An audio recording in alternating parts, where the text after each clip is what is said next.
Galera, vamos lá, sejam muito bem-vindos ao nosso quinto episódio do nosso Midascast, né? O nosso podcast de negócios, onde a gente fala sobre mercado financeiro, sobre pessoas também que trabalham no mercado financeiro, sobre vendas, gestão, liderança e assuntos pertinentes aí sobre negócios que vão ajudar vocês a conhecerem um pouco mais desse universo e adquirirem um bom conhecimento. Para isso, a gente sempre traz excelentes convidados. Então, a gente fez nos 4 primeiros episódios convidados internos do nosso escritório, do nosso time aqui da Midas, mas agora nesse quinto episódio eu estou trazendo, como se fosse uma segunda temporada, né? Um grande convidado aqui, que é o Kylian Palma. Fazer uma apresentação do Kylian. O Kylian ele é um amigo meu de longa data, a gente se conheceu em 2018, mais ou menos, né?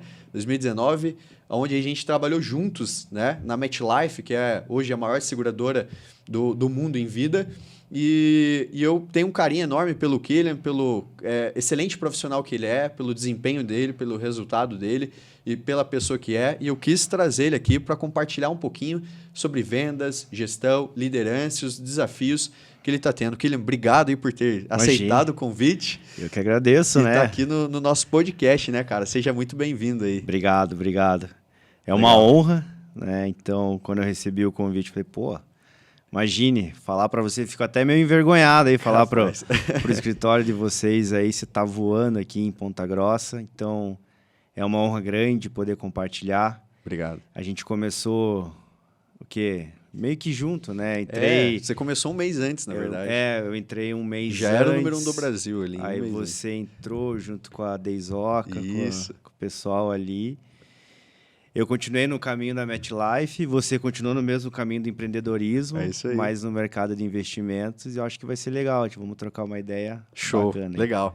Bom, o Kylian, vamos lá, eu trouxe você assim porque eu acredito que a nossa característica profissional e o nosso conhecimento, né, tem muito a somar. E quando a gente começou a nossa carreira na MetLife, que nós iniciamos como consultores, tanto eu quanto você, a gente teve excelentes níveis de performance, né? A gente sempre estava no topo nos rankings e a gente tinha o que a gente chama de consecutividade, né? Tinha esse DNA na veia que é um desafio enorme, que é entregar 3 propostas ou mais por semana. Eu me recordo que quando eu entrei na MetLife, esse era o objetivo para você ser um grande consultor e você já vivia isso, já era uma referência, né? Eu acho que todo mundo que entrava tinha alguém que estava fazendo como referência e você era a minha referência àquela época. E eu lembro que eu olhava para o teu resultado, para a tua performance e me inspirava, assim. E a gente viveu, assim, realmente uma rotina de muita atividade, de muito volume e de muito aprendizado. E hoje eu tenho assim grandes lembranças dessa época e tanto eu quanto você, a gente tenta ensinar as pessoas um pouquinho sobre isso, ou como fazer, ou como ser consecutivo, e explicando um pouquinho para a galera aí que está ouvindo a gente que não sabe, né? A consecutividade é um desafio de você entregar 3 protocolos, 3 propostas, 3 seguros por semana de CPF diferentes, para você conseguir obter um ano de consecutividade, que é 48 semanas aproximadamente. E é uma métrica que, vamos lá, 1% mais ou menos atinge, né, do segmento, no máximo 2%, 3%. Então é muito raro, né, atingir esses números. E você não só fez esse número também, mas como você também, depois que subiu para líder, formou vários consultores que também fizeram esses números. Sim. Cara, eu queria que você contasse sobre isso um pouquinho. O que você ensinou para essa galera, baseado na tua experiência, que motivou eles a fazer a mesma coisa?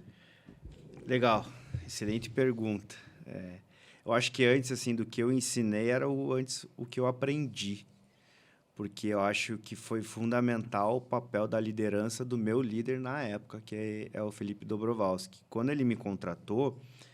Né? Antes de eu entrar na MetLife, o que acontece? Eu era assessor de investimentos. E eu, na verdade, ele era meu cliente, na verdade.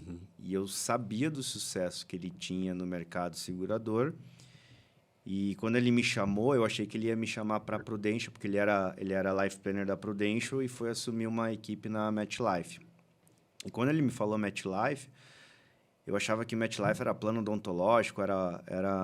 Você tem noção, não conhecia nada, mas eu sabia que ele era muito bem sucedido. Né? Então, aí já acendeu um ponto de curiosidade. E quando ele me explicou, eu falei, não, beleza, eu acho que vale a pena, vamos encarar.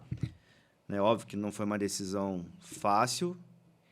E eu lembro que ele me preparou muito bem para, assim...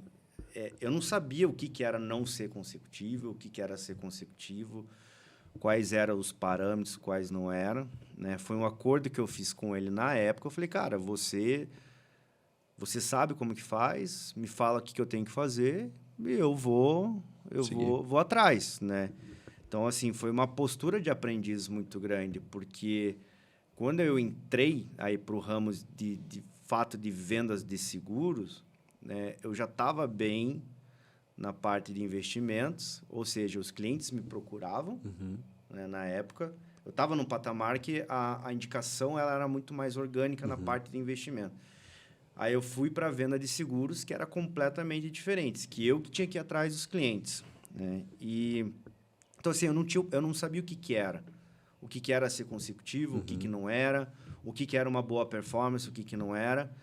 Eu fiz um acordo com ele, eu falei, cara, eu quero, acho que atingir esse patamar aqui, eu vou trabalhar para isso, né? E eu não sabia, na época ali, a cultura era diferente, em termos de performance, enfim, era outra pegada. E a gente meio que foi quebrando paradigmas ali, né? Foi criando uma outra cultura. Então, assim, isso foi... Uma cultura de altíssimo nível, de alto desempenho, né? E assim, a gente, modéstia à parte, falando, né? Você não pode parecer meio soberbo. A gente meio que aumentou um pouco a régua. Subiu a régua, sim. Ali Da agência, né? Tanto que pessoas que não eram consecutivas, que estavam antes de mim, passaram a ser. Né? Por quê? Porque ali foi uma coisa... Cara, eu não sei como é que é o negócio, então eu vou fazer o que tem que ser feito. Né? Então, eu acho que isso foi muito importante. Né? E eu lembro que ele falou assim para mim, cara, não olhe para o lado, né? Olha para o teu objetivo e vamos para frente. E aí, assim, eu comecei... Lógico, aquela coisa de praste, né? Aquele clichê, volume de atividade, aquela coisa toda... Eu não sabia o que não era, o que era não ter volume. Era uma coisa assim meio já enraizada. Não, tem que ter uma agenda cheia. Obviamente, a consecutividade ela veio uma consequência disso, entendeu? E eu lembro que daí, como eu era a pessoa mais consecutiva da agência, cara, aquilo começou a criar um peso. Eu falei, meu Deus, agora não posso quebrar. Tá todo mundo olhando aqui. Puxou a régua, né? Puxou. Eu lembro você, o Xandinho também... Né? Daí depois veio o Stefan, veio o Teles, veio todo mundo, assim, nessa leva, né? Nessa leva. Eu falei, caramba, se eu quebrar, aí ferrou, né? Eu vou ficar para trás e também pode ser pode pressupor que eles também possam quebrar também, pode prejudicar. Então, eu acho que também por ser o pioneiro ali, me deu uma responsabilidade muito maior, grande, né?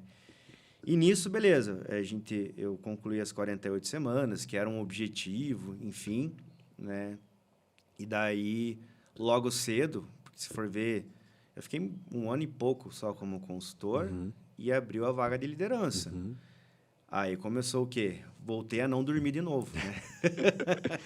Não passou por fase simples. No começo, a gente já não dormia. Aí a gente já estava se adaptando, aí foi para a vaga de liderança, né, prestar serviço como líder, você volta a não dormir de novo. Exato. Cara, daí foi assim, veio pandemia junto, a gente só trabalhava presencial, daí, enfim, agora tem que ir para online, cara, foi assim uma loucura. Então, a gente foi aprendendo e eu não tinha tanta experiência assim como consultor, se você for parar para ver, 1 ano e pouco, ele é muito pouco tempo, só que eu acho que a intensividade que a gente teve ali nesse 1 ano na venda, eu acho que isso trouxe muita experiência, de verdade, né? Eu acho que talvez a gente se tornou mais experientes que muita gente que estavam já há muito mais tempo ali. Com certeza. E porque a gente visitava cada vez mais clientes, enfim. Aí já respondendo a tua outra pergunta, como que você formou outros 48 semanas e outros consecutivos? Hoje já não tem mais 48 semanas. Ontem mesmo teve reconhecimento de um consultor 84 semanas. Teve outra que fez 72 semanas, só não virou 100, porque agora vai se tornar líder junto da agência que a gente está expandindo. Com certeza, ela seria mais 100, 200, se fosse como corretora. Eu acho que, assim, como eu fiz... E tem uma coisa que eu acho que é importante, a questão da... você fazer de forma genuína. Pode parecer meio piegas, mas... Então, quando eu fui expandir aí agora a minha unidade, né? Quando eu fui contratar pessoas para fazer, eu levei a consecutividade não como uma regra, mas, enfim, como uma cultura mesmo. Eu falei, cara, a consecutividade que eu falo, assim, a performance, né? Era uma cultura, porque ela trazia todos os benefícios que você podia da venda, das campanhas, né? Então, foi algo assim que os corretores eles foram entrando, falaram assim, não, eu quero ser consecutivo, eu quero ser consecutivo, eu quero ser consecutivo. E nas primeiras dificuldades que eles tinham, aí que acontece? Eu falei, porra, eu passei por isso. Eu sei o que você está passando, né? Pô, estou numa iminência de quebra aí, de consecutividade, eu estou numa iminência de não entregar o da semana. Então, eu falei, cara, eu já passei por isso. Então, eu sei o que você está falando, vamos fazer isso aqui, vamos fazer assado. Então, acho que essa também é a liderança, pelo exemplo, ela vai arrastando. Ela vai influenciando, né? E, lógico, não é que eu só tive consultores consecutivos, eu tive bons consultores que também não foram consecutivos, mas tinham bons resultados, entendeu? E é o que eu sempre falava, cara, não é todo bem-sucedido é consecutivo, mas todo consecutivo ele tem sucesso ali no negócio. Então, eu acho que isso influenciou mesmo. Então, eu falo mesmo com muito orgulho. Eu formei 7 consecutivos. É muita coisa, né? É bastante. É bastante. Assim, modéstia à parte falando, foi uma das unidades que mais formou consecutivo. Tem outras unidades no Brasil, né, que tem muitos consecutivos também. Mas a tua foi a que a gente mais viu, a maior, né, nesse sentido. Sim, formou bastante. Kylian, mas você falou um negócio legal, cara. Eu até gravei aqui.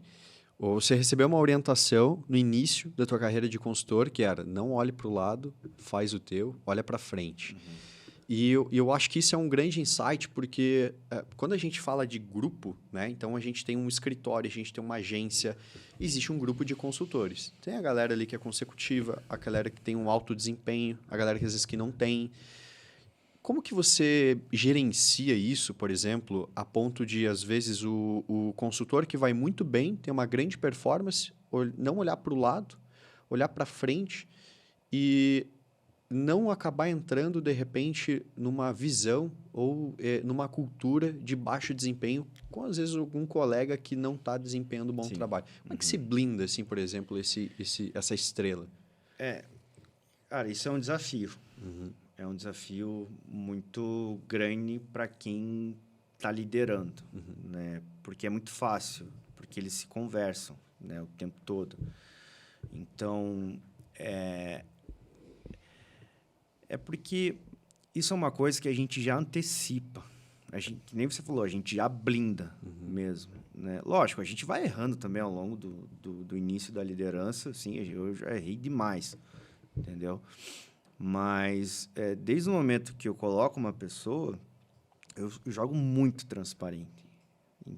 E eu falo, olha, é muito comum, talvez até num treinamento comercial que você vai ter com outras pessoas, todos falam a mesma língua, todo mundo estão com vontade, está muito feliz, estão ansiosos para começar a desenvolver o trabalho, a ter resultado. Mas isso aqui é um negócio que ele gera muita expectativa mesmo, né? E não é um negócio simples. Eu não falo do mercado segurador, estou falando do mercado de vendas, né? Como um todo. Depois a gente pode até falar da parte mais de mercado financeiro e tal. Mas você empreender no mercado financeiro, especificamente, né, no meu ramo, que foi no mercado de seguros, gerava muita expectativa. Então, todo mundo ia assim igual um pitbull. E nas primeiras dificuldades, o que acontecia? A pessoa já, opa, isso aqui não é da maneira que eu achava que era. Aí o que acontece? A gente já blindava essa pessoa. Então, blindava como? Na questão assim, ó, você vai gerar muita expectativa dentro desse negócio. Isso vai acontecer, tá? Mas toma um pouco de cuidado em relação a isso. Então, o quê? Toma um pouco de cuidado o quê? Não olhe para o lado, não se compare, porque as pessoas acabam se comparando muito. Pô, às vezes eu não estou tendo um bom desempenho, pô, e um colega que começou comigo, o cara tá despontando. Falei, calma, respeita o teu tempo, né? Então, assim, tem a disciplina que uma hora vai ter o seu momento, né? Então, eu acho que, assim, essa blindagem, ela tinha que ser na transparência, entendeu? E é muito comum mesmo. E chega um momento que você vai tendo um feeling mesmo do negócio. Aí eu chegava, assim, até para um novato meu que estava chegando, eu falei, cara, toma cuidado um pouco com o que esse cara diz aqui, né? Você já começa a perceber quem que é o cara que você acha que é muito emocional, que vai começar a puxar os outros para baixo. Eu chegava assim, ó, cara, toma um pouco de cuidado, tá? Porque tem grande possibilidade de acontecer desse cara pecar mais pro lado emocional e querer, tipo assim, não conscientemente, mas inconscientemente ele vai querer te levar junto para ele ficar mais confortável. Ah, mas o meu amigo também não está fazendo, então eu acho que é assim mesmo, entendeu?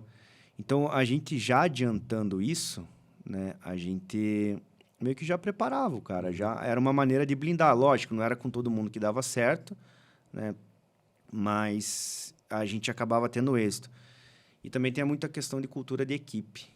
Então, como a gente tinha uma equipe já formada por consultores com boa performance, o que eu também diria? Cara, escuta o que a tua equipe fala. Não estou falando para não ouvir as outras, tá? Mas escuta quem está dentro da tua equipe, está tendo performance, está falando, porque ele também está passando pela mesma coisa que você vai passar. Essas expectativas, essa ansiedade, ele também ele já passou, entendeu? Então, era a maneira que a gente tinha de blindar isso. Isso é muito comum, não só no mercado segurador, mas eu acho que em todas Universal, né? Em vendas. É universal. Porque lidar com pessoas é muito complicado. Né? O Jack Welch, né, no livro Paixão para Vencer, ele tem uma regra, né, que ele diz que 20% do time são as estrelas, que entregam muito desempenho, que estão acima da meta. 70% do time são as pessoas que muitas vezes não são essas estrelas, mas também não estão com baixo desempenho, estão com um desempenho intermediário, mediano, né? E tem um 10% ali que não desempenha mesmo, que não vende. E normalmente é esse 10% que acaba contaminando. E isso é universal, não é do mercado financeiro, do seguro. É universal, né? E nas grandes instituições de vendas existe esse tipo de profissional, que é o profissional que eles não têm desempenho, não está culturado com a empresa.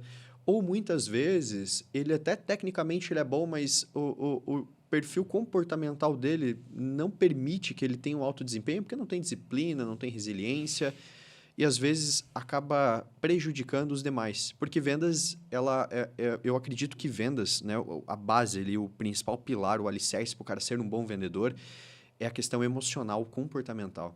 Se o cara não tem a resiliência, disciplina, resistência emocional, capacidade de trabalhar com frustração, ele vai, em algum momento, né, ser prejudicado, né, por esse emocional abalado dele e não vai ter alto desempenho.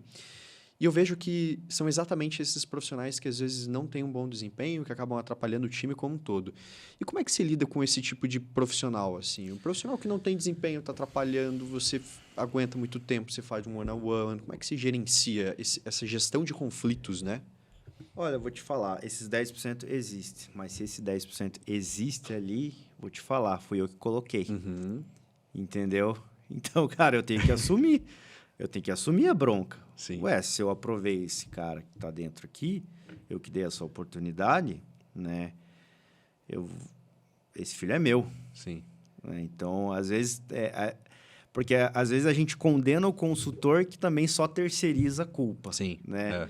Só que o líder também não pode terceirizar a culpa. Falei, cara, se eu coloquei esse cara aqui, né, a culpa é minha também. Né? Mas assim, Bolbeck, cara, inevitavelmente você vai acabar colocando. Né? E é complicado, assim, porque você tem que ter uma dose de paciência muito grande. Né? E isso é uma coisa que às vezes eu peco mesmo, assim. Né? Como lidar com isso? Eu acho que é o que eu falo, cara, a transparência do negócio, ela é muito forte, porque eu acho que, por exemplo, na minha unidade, né, falando na unidade All Blacks, eu nunca tive assim, uma pessoa que saiu e falando mal, ou, enfim, não que eu saiba, pelo menos, né? Não sei. Insatisfeita, assim. Porque acho que assim, foi uma questão de alinhamento de expectativa, né? Onde, de um lado, não estava acontecendo o que foi acordado. Então, a gente joga na transparência. Olha, eu acho que não está sendo bom para você, não está sendo bom, né, para o ambiente. Se você precisar de ajuda, eu estou aqui. Mas eu acho que talvez tenha outros caminhos que são melhores para você, né? Então, dentro dessa conversa. Porque também é complicado você ter essa filosofia de descarte, assim. Porque se você colocou, é muito fácil. Então eu coloquei agora, eu vou ficar descartando. Né? Porque esse cara, querendo ou não, ele acreditou em mim. Por mais que ele possa ser recomendado por uma outra pessoa e tal, ele veio até mim, ele meio que me comprou também. Né? Então, a gente tem que tomar um pouco de cuidado com isso. E eu falo que eu errei muito nisso. Né? A questão, assim... Eu perdi muitos bons... Eu confesso assim que eu acho que eu nunca tive... Eu acho que eu tive uma laranja podre só, né? Nesses anos aí de... Hoje vai para o 4º ano. Eu tive uma laranja podre mesmo. Né? Não vem ao caso. Mas do restante, assim, eu nunca tive um cara que contaminava ou que fazia complô contra a equipe e tal. Ele, obviamente, podia ser a pessoa, pô, tá difícil, né? Aquela pessoa que queria pegar uma muleta do outro consultor para ver. Só que isso é uma coisa que eu blindava também todos muito cedo, né? E quando você tem uma equipe de muito consecutivo, que era o teu caso, é difícil você ter essas pessoas no meio, porque a grande maioria tem alto desempenho, está tendo sucesso, e isso arrasta o restante automaticamente, né? Mas eu errei nesse ponto, o quê? Porque eu perdi também pessoas com muito bom potencial que não eram consecutivos. E pelo fato de estar numa equipe que era quase 100% consecutiva, essa pessoa não foi consecutiva. Essa pessoa falou, ixi, cara, eu não... A régua está muito alta para mim. Ou ela se sentia fora da equipe. Entendeu? Daí que acontece, aí voltou a ter o emprego dos sonhos lá fora. Foi para um outro escritório, foi para uma outra coisa, assim... Mas em nenhum momento, assim, saiu bravo ou nem nada, né? Então... Não se adaptou, né? Mas teve um erro meu no sentido, assim, que era, consecutividade, vamos consecutividade e tal. E acho que talvez se eu tivesse feito de uma maneira também um pouco diferente, talvez essa pessoa, ela poderia estar continuando conosco, não sendo consecutivo, mas tendo boas performances. Porque hoje, eu fui amadurecendo ao longo, né? Eu vou ser sempre um defensor da consecutividade. Né? Mas também tem aquelas pessoas que não são consecutivas, no caso, mas, cara, que tem excelente números, tem números de qualidade, né? Não tem cancelamento. Né? Então, esse cara ele te ajuda bastante. Né? E é um ótimo profissional, né? Sim, ele te ajuda. Sim. Porque ele se torna uma pessoa experiente, então ele te auxilia com alguns novatos, esse tipo de coisa.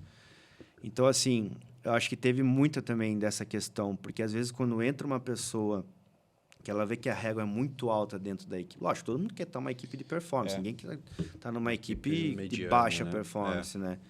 Aí também tem o papel do líder saber lidar, né? Como que essa pessoa tá junto com os outros que estão ali performando. Legal. Né? E assim, Kili, como é que se lida com as estrelas, os caras que vendem muito? Como é que se gerencia esses caras? Porque, normalmente, as estrelas, elas têm uma superioridade maior no seu desempenho, no seu resultado. As exigências são maiores, as cobranças, né, são maiores. E, de certa forma, você tem que também gerenciar muito bem essas pessoas para não desmotivar ou talvez para não perder no time. Como que se gerencia essas estrelas que entregam muito acima da média? A questão de manter a humildade delas, a questão de manter a disciplina do que já fez. Como que é isso? Olha, que legal, né? Quando você fala de estrelas ali, né? Muitas dessas estrelas são meus amigos. Né? Então, eu posso falar que vários... Né, do meu time, do nosso time ali. E é engraçado porque quando você vê, por exemplo, quando você vai numa viagem de uma convenção, né, onde está só as estrelas mesmo, cara, você vê que os caras passam a mesma dificuldade. É impressionante. Eles têm... enfim, eles têm as mesmas emoções, né? Eles têm as mesmas dificuldades, eles têm as mesmas dúvidas, eles se colocam em dúvidas muitas vezes, né? Eu, às vezes, eu falei, cara, às vezes me coloco, eu falei, cara, será que tá certo isso? Será que esse vai ser isso mesmo? Ou será que não tem que mudar? Será que eu sou capaz de fazer isso? Pô, a gente, né, tem as nossas inseguranças. Então... E a gente tem que tomar um pouco de cuidado por conta disso. Todo consultor, quando eu contrato, eu falo, cara, é bem provável que você comece... Se você seguir isso aqui, é bem provável que você comece a ter uma renda muito acima do mercado. Né? Uma renda, assim, expressiva. E eu falei, cara, se você começar a ficar metido, não importa se você é o melhor do time, cara, eu não quero você na minha equipe. E isso é uma coisa que o meu próprio o Felipe, ele veio falar comigo. Ele falou, cara, se você começar a ficar metido, eu quero você fora. Porque isso começa a gerar até... Contaminar. Entendeu? Porque as pessoas, elas não te olham como um cara, nossa, esse cara faz. Não, esse cara é metido. Entendeu? Isso acontece mesmo, né? Eles começam até a questionar o teu resultado. Pô, como é que esse cara faz? Alguma coisa ele deve estar fazendo errado. Entendeu? Então, modéstia à parte, assim, eu vejo que o pessoal que trabalhou comigo, por exemplo, o João lá, 84 semanas. Cara, ele é um cara extremamente acessível.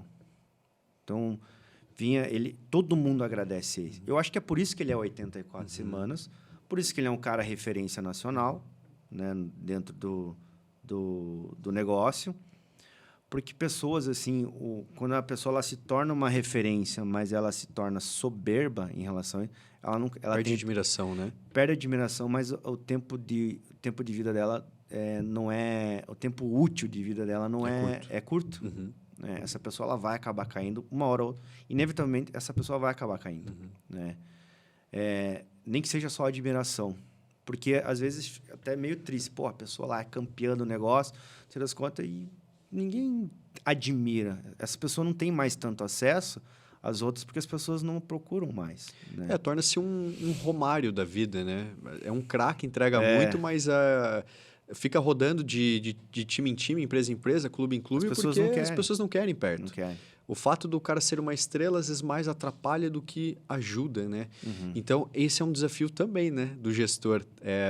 Quando a gente fala dessa metodologia aí do 20, 70, 10, eu acho que tem que cuidar muito bem das estrelas, né? Cuidar para eles terem cada vez mais humildade e o resultado deles acaba virando uma admiração nas pessoas que estão chegando ou que estão no grupo, porque daí vira uma coisa que eu tive com você quando eu entrei.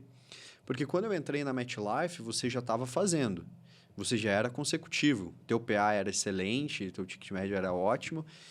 E quando eu entrei, eu me inspirei em quem tinha desempenho. Eu falei, cara, quem que eu posso modelar, fazer um trabalho a ponto de seguir? Tem alguém fazendo isso? Pô, tem o Killian.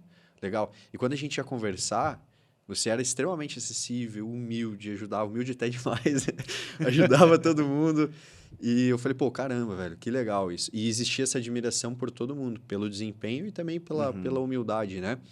Então, eu acho que esse é o ponto legal, assim, das estrelas. Eu acho que quando tem essa sabedoria de saber lidar com o seu resultado, desempenho e manter essa humildade, cria realmente uma admiração por todos que estão à volta. E é importante a gente falar assim que humildade não é falta de exigência. Sim. Né? Eu acho que assim, isso é importante. Eu sou um cara extremamente exigente. No trabalho, esse tipo de coisa, eu tenho minhas exigências, eu tenho as minhas particularidades, evidentemente, né? E eu cobro isso. Eu cobro no sentido, eu me cobro nisso, né? E eu sou muito claro em relação a resultado, até junto com o nosso time, né? Então, às vezes, quando eu falo, o cara é humildão, não sei das quantas, né? Não significa que o cara é o bonzinho. Tipo, não, eu acho que é importante compartilhar. Isso, ser acessível, compartilhar conhecimento. Porque eu acho, parece meio demagógico, mas sem demagogia nenhuma, né? Mas quando você compartilha, você também aprende bastante coisa, né? Eu gosto de... Eu acho que uma das coisas que foi dando certo na liderança também foi a questão de você compartilhar. Eu gosto de treinar, eu gosto de desenvolver, eu gosto de acompanhar, né, o desenvolvimento das pessoas, como que ela entrou e como ela Isso é está muito legal, hoje, né? né? Pô, eu nunca esqueço uma vez um consultor meu que entrou, tinha um estacionamento, né, o Felipe Fontana. Ele é primo do meu primo, ele era praticamente da minha família. O cara entrou na MetLife com o estacionamento tudo falido por conta da pandemia e, cara, uns 6, 7 meses depois, estava comprando um carro para os pais, entendeu? Então, cara, são esse tipo de coisas que não tem preço mesmo, de verdade, né? E eu acho que isso você acaba fazendo uma espécie de corrente, né? Lógico, a gente só está falando a parte boa, mas só eu sei o quanto Sim. o Felipe, nesse momento, ele Batalhou, né? batalhou para poder comprar o carro para os pais, né? O quanto a gente, assim, até em conversas difíceis, que acho que é isso que a gente tem que ter, a liderança tem que ter conversas difíceis, não é só tapinha nas costas, muito pelo contrário, né? A liderança, ela não é nada sexy, né? Não é nada sexy, ela é totalmente... você não pode... Na verdade, assim, as pessoas confundem as coisas. Acham que o líder tem que ser aquele cara bonzinho, aquele político, e na verdade é o contrário. O fato, às vezes, de você ser um líder que, de fato, quer ajudar as pessoas, nem sempre isso faz com que você seja um bonzinho. Sim, sim. Muitas vezes esse processo de mudança, de transformação das pessoas é muito grande. Mas, o Kylian, você falou uma coisa assim, cara, que eu lembrei. A Daisy, a terapeuta, uma vez ela falou para mim que... Olha que legal, cara, eu aprendi que nunca mais esqueci. Ela falou para mim que quem empreende, que quem, por exemplo, ajuda os outros... Por exemplo, hoje a gente ajuda as pessoas treinando elas, a gente ajuda dando oportunidade, a gente ajuda nas suas dificuldades no dia a dia. E essa prosperidade, essa ajuda que a gente entrega, a gente recebe depois. E como a gente tem muitas pessoas, né, que dependem, por exemplo, da tua gestão, da tua liderança e que estão prosperando, lógico, graças ao trabalho delas, mas também a oportunidade que você, enquanto líder, foi puxando, abrindo portas para que viessem mais pessoas, essa prosperidade automaticamente volta para você. Então, eu acho que esse conceito é legal, porque a partir do momento que você entende que quanto mais você entrega conhecimento, quanto mais você divide, mais isso retorna, mais multiplica, isso é legal. E eu tenho experiências assim também no meu time de pessoas que mudaram de vida a partir do momento que começaram a trabalhar na empresa, que começaram a aprender. E hoje eu olho e falo, e me sinto orgulhoso disso. Eu penso, poxa, tem um dedo meu ali. Porque em algum momento eu abri essa oportunidade, em algum momento eu comecei esse negócio, abri essa vaga, abri essa oportunidade, ensinei... Assumi risco. Ensinei a pessoa a fazer aquilo. Hoje ela anda sozinha, ela faz, mas eu me sinto orgulhoso de ver a mudança, porque daí, poxa, mudou de carro, mudou de casa, de apartamento, está num padrão de vida melhor, dá uma qualidade de vida melhor, às vezes, para os filhos. E isso é muito legal, assim, eu acredito que, quando eu vejo isso, eu penso, poxa, eu estou no lugar certo, fazendo a coisa certa, né? Porque eu acho que a prosperidade e a maturidade traz isso. Às vezes nem é tanto você trabalhar para ganhar os seus objetivos, o seu dinheiro, etc. Às vezes é muito mais você ajudar as pessoas e, consequentemente, você tem mais resultado. E um consultor faz isso quando ele está vendendo para o cliente, porque os produtos que os nossos consultores vendem mudam a vida dos clientes, ajudam muito, né? Isso acontece também automaticamente que o consultor começa a prosperar mais. O gestor que treina o consultor para realmente vender bem, vender de maneira inteligente, ajudar o maior número de pessoas possível, isso também faz com que o gestor comece a prosperar em cima disso. Isso é um ponto legal assim da nossa profissão. E uma coisa que eu queria tocar no assunto assim, é a questão do propósito de trabalhar no mercado financeiro. E eu acredito muito nisso, porque eu comecei trabalhando com meu pai, onde eu era instalador de acessório automotivo. Então, eu instalava alarme, vidro, som automotivo, tudo isso. Aí, depois, eu comecei a trabalhar como vendedor de carro, de veículo. E eu trabalhei um bom período nessa área. Depois, fui para a área de imóveis planejados.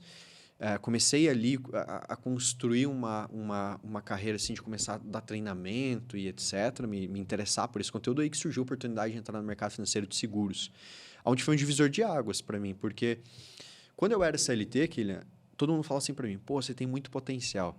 Mas quando eu chegava no quinto dia útil, a minha remuneração não era legal. Não era compatível com tudo aquilo que as pessoas falavam. Eu tinha uma remuneração muito aquém assim, do que eu acreditava que eu era merecedor. Só que o mercado CLT, ele não ia me remunerar dessa forma. Porque o mercado CLT, ele te remunera pelas horas que você trabalha. O ponto que você bate na hora que você entra, o ponto que você bate na hora que sai. E quando surgiu essa oportunidade de entrar no mercado financeiro, eu aproveitei com muita garra, com unhas e dentes, porque eu pensei, puxa, agora eu vou ver se esse potencial que todo mundo falava eu realmente tenho. Agora é a hora da verdade, porque eu vou ser remunerado pelo meu desempenho, pelo meu trabalho, pela minha produtividade, não mais pelas horas que eu trabalho. E eu agarrei aquela chance e uma das coisas assim que me fez agarrar muito também foi o propósito de trabalhar nesse nicho, porque quando você vende um produto tangível, né, a gente vendia um carro, etc., a transformação que eu gerava na vida das pessoas não era tão alta enquanto eu vendia, por exemplo, Era momentânea, produto financeiro. Um produto financeiro, daqui a pouco, eu tive clientes que faleceram, que tiveram doenças graves, né, que tiveram uma série de problemas que, graças ao meu trabalho, eu pude ajudar. Eu tive muitos clientes, né, no consórcio, né, nos investimentos também tiveram excelente desempenho, excelente resultado, conseguiram adquirir o imóvel dos sonhos, graças ao trabalho, né, meu, do time, que conseguiu ajudar. E eu acho que o mercado financeiro ele é democrático, né, porque, de um lado, você ajuda muito as pessoas, você vende algo que tem um propósito diferente, mas, do outro lado, você tem uma carreira que ela não tem teto, não tem limite.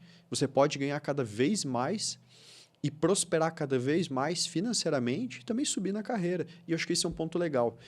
Só que muitas vezes, Kylian, é difícil as pessoas entenderem isso, né? É um desafio. É um desafio, né? Então, tipo, eu sou um case de mudança, você é um case de mudança. Como é que você vende essa ideia para as pessoas? Vamos lá.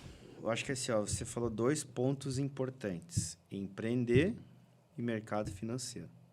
Cara, são 2 negócios extremamente gigantes. Mas beleza, vamos para... Que nem você falou. Antes de eu empreender também, eu gosto de comentar. Eu era gerente bancário. Cara, 26, 27 anos. Ganhava relativamente bem na época, né? Eu tinha um cargo de gerência, não gerência de carteira, né? Também de gerência de carteira, mas também cargo de gerência no banco, muito novo. Só que aquilo também não estava acho que, sei lá, alguma pulguinha. Falei, cara, eu preciso me arriscar mais, né? E eu lembro na época, falei, cara, eu vou montar uma empresa. Pô, assim, é um ato corajoso. Eu acho que é um ato corajoso, porque... E eu tomei um risco, não fiquei dependendo de ninguém, não pedi ajuda de ninguém. Minha família, né, meu pai é médico, ele tinha dinheiro, mas em nenhum momento eu pedi R$1 para ele em relação a isso. Falei, cara, meu pai pagou minha faculdade, é isso e acabou. Ele já fez o dever dele, né? E quando eu pedi as contas para montar uma empresa, deu tudo errado. Deu tudo errado mesmo, né? E eu falo isso com muito orgulho. Deu errado financeiramente, mas deu certo na questão do aprendizado. E daí que eu voltei também, fui para o mercado financeiro. Para assessoria, né? Empreender. Né? Porque eu falei, cara, eu não quero trabalhar CLT. Eu não quero, digamos assim, ter um chefe, esse tipo de coisa.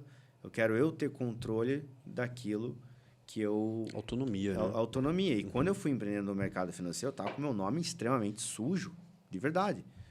Estava devendo Deus e o mundo aí. Então, já vem uma questão que as pessoas acham que empreender é só montar um CNPJ e beleza, agora eu sou empreendedor. Não. Você pode ser um empreendedor até mesmo sendo CLT. Aí, o que eu fiz? Fui trabalhar no mercado financeiro, porque o mercado financeiro também é um negócio gigantesco. Isso é uma coisa que eu gosto muito de falar. As pessoas, quando vão trabalhar no mercado financeiro, elas acham que é o quê? Eu vou trabalhar com investimento. Né? Não é só isso. E outro, investimento, meu filho, é um negócio extremamente gigante também, cara. Para você dominar o mercado de investimento, ó, é anos de chão. Né? Não vai ser assim, tirei um certificado, agora eu sou o cara mais parrudo no mundo no mercado de investimento. Mercado financeiro é conhecimento prático. O que vale dentro desse negócio é conhecimento prático. Por isso que é importante, por exemplo, um escritório como o Midas, que tem ali já uma plataforma pronta. Ó, beleza, o cara pega um cara totalmente, às vezes, de outra área completamente diferente e vem aqui, ó, você não tem experiência nisso, mas você tem potencial. Vou te dar o conhecimento prático que você precisa, né? E quando eu comecei a fazer isso no mercado financeiro, foi como assessor de investimento mesmo, né, tomando muita porrada também, obviamente, ganhando praticamente nada. Minha primeira comissão num escritório de investimento foi R$80. Eu já estava ferrado, não para falar palavrão, né, e ganhando R$80 no primeiro mês. Ou seja, eu estava mais me endividando cada vez mais ainda. Até que, né, que no mercado financeiro, aí eu acho que é uma coisa que que me ajudou muito em empreender no mercado financeiro. Eu falei, cara, eu preciso ter um carro-chefe. A gente estava conversando lá na padaria. Cara, a gente tem que... Eu sou muito a favor das especificidades. Concordo. Você tem que ter um carro-chefe, você tem que ser especialista em alguma coisa. Cara, você não vai conseguir fazer um atendimento 360 graus para o seu cliente sozinho, a não ser que você seja um cara muito experiente. Eu conheço muitas pessoas que são experientes, que conseguem. Mas calma, cara, vamos por partes. São exceções do mercado, Exceções. O que eu fui fazendo? Vou alinhar também, não vou mentir. Eu fui numa coisa que tinha um conflito de interesse. Né? Na época, o escritório tinha lá um produto que pagava uma previdência mensal que me pagava, né? Também, mas a previdência era muito boa. E eu comecei o quê? A abordar os meus clientes indo para a previdência. Perfeito.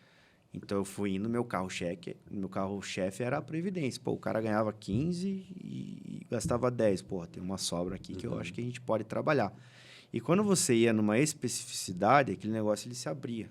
Por quê? Porque eu começava a criar autoridade em relação àquilo, né? E eu via que o cara tinha outras demandas. Ou seja, daí eu diagnosticava as outras demandas também, mas eu sempre fui um carro-chefe. E quando eu me reergui, aí que eu fui para o mercado segurador, que daí também é um outro desafio. Então, eu aprendi meio que na dor e eu acho que quando a gente aprende isso, a gente consegue também passar muita verdade na hora da gente contratar esse tipo de pessoas. Entendeu? Já contratei engenheiro civil, já contratei funcionário público, que eu tenho. Cara, como é que você vai conseguir convencer um cara a largar um negócio estável, né?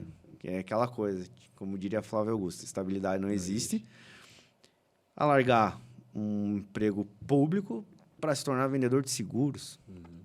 Entendeu? Então, você tem que ter história mesmo, né? Então, por exemplo, você contrata para o Midas porque você também quebrou. Você teve esse ponto de mudança, tem que ter coragem para isso, né? E você empreendeu lá na MetLife, beleza? Teve ótimos resultados, também estava moendo lá, até que você também assumiu um outro risco, que foi um outro ponto de mudança. Pô, já estou bem aqui na MetLife, agora vou montar um escritório também, assumir outros riscos, né? Eu acho que isso também, quando você conta a tua história, você tem um storytelling, isso ajuda, né? E a partir do momento que você vai contratando pessoas, uma coisa que eu gosto de falar é sempre criar rapport até entre os candidatos. Cara, pô, você é personal trainer? Pô, que legal. Eu tenho um personal trainer aqui que trabalha conosco também tinha a mesma insegurança que a sua. Como é que eu vou largar um negócio que eu tenho uma carteira de clientes, né, como personal, para um negócio que eu não sei, mas que tem uma possibilidade de ganhar mais? Eu criava esse elo, isso ajuda bastante. Legal. Né? E a partir do momento...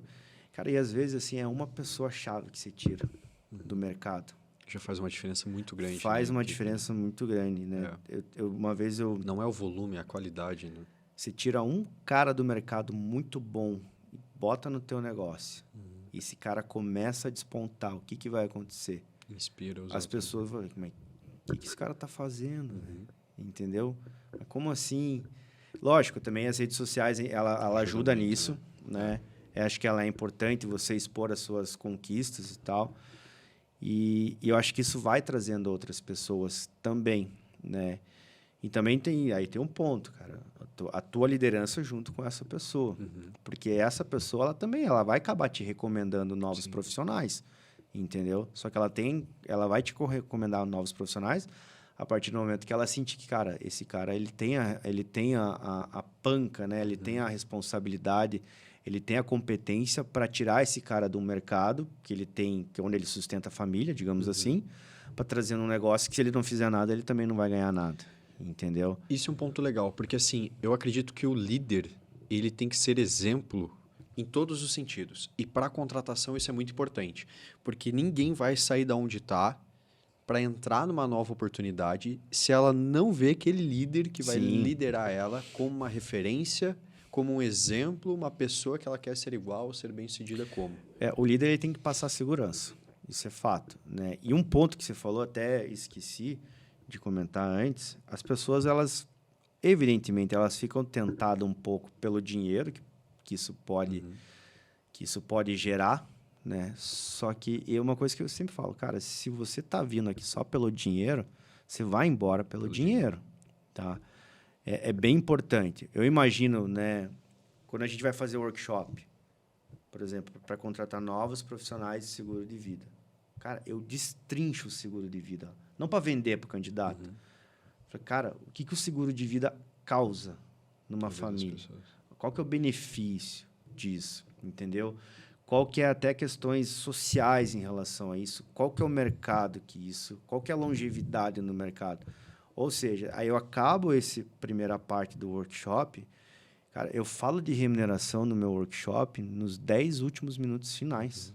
Eu não falo de grana já no início, entendeu? Por quê? Eu fico prendendo o cara até o final? Não, eu vou falar assim, ó, a importância. Eu falei, cara, você compreendeu a importância do produto, da ferramenta? Esse é o primeiro ponto. Beleza, você entendeu? Agora, você está disposto a ver como que você pode criar carreira, como que você pode ganhar dinheiro com isso?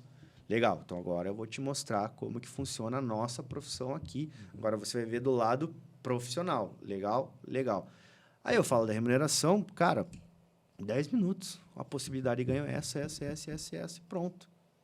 Entendeu? E é uma coisa que a gente pergunta, até não... Você tem essa possibilidade de ganhar daqui a um ano? O que você está fazendo? Não tenho. Mas espera aí, você compreendeu a importância do produto aqui? Compreendi. Então, aqui você tem essa possibilidade.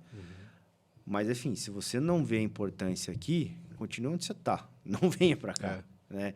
Então, às vezes, do consórcio também.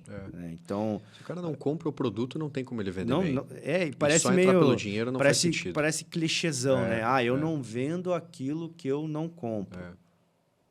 É clichê, mas é real. Porque se você não compra... Às vezes eu via profissionais vendendo seguro sem apólice de seguro. Falei, cara, peraí, velho. O que você está fazendo? Entendeu? Qual que é a verdade? Qual é o sentido, que você... né? Imagine, um profissional que vende consórcio não tem consórcio. Não faz sentido nenhum. Não faz sentido nenhum. E Kylian, você tocou num ponto legal, assim, porque essa questão, por exemplo, de atrair o candidato, ela é importante por conta de todo o propósito que existe, né? A gente tem a oportunidade, por exemplo, de fazer esse workshop, apresentar a oportunidade e atrair as pessoas. Mas o que você avalia na hora de contratar esse cara? Uma das questões que você falou ali que eu entendi é a questão de realmente ver se ele compra o produto, se ele entende a importância e se ele realmente entende o propósito de trabalhar na área no mercado financeiro, né? Quais outras skills assim você avalia no candidato para falar, putz, esse cara é bom, eu quero ele no meu time? Então, isso é legal, porque sempre nas entrevistas, lógico, eu sempre olho o currículo da pessoa, né, o LinkedIn, né? Então, a pessoa tem LinkedIn? Não tem, hoje em dia, como é que você não tem LinkedIn, né? Mas tudo bem, não é o fundamental, né? Eu sempre vou perguntar, por que você saiu dessa empresa? Por que você mudou dessa para essa? Eu vejo se a pessoa ela já foi demitida ou não. Mas, assim, uma coisa que eu gosto de falar, né, até numa entrevista, Isso eu fui aprendendo também ao longo do tempo. Eu já não vou perguntando... Esse dia eu até postei. Eu não pergunto assim, pô, Bobek, fala aí sobre você. Né? Me conta aí a tua história, quem é o André Bobek e tal, né? Eu já pergunto, falei, cara, Bobek, me fala um pouco da tua família, né? Me fala um pouco dos seus hobbies. Por quê? Porque Deus já meio que desarma a pessoa, entendeu?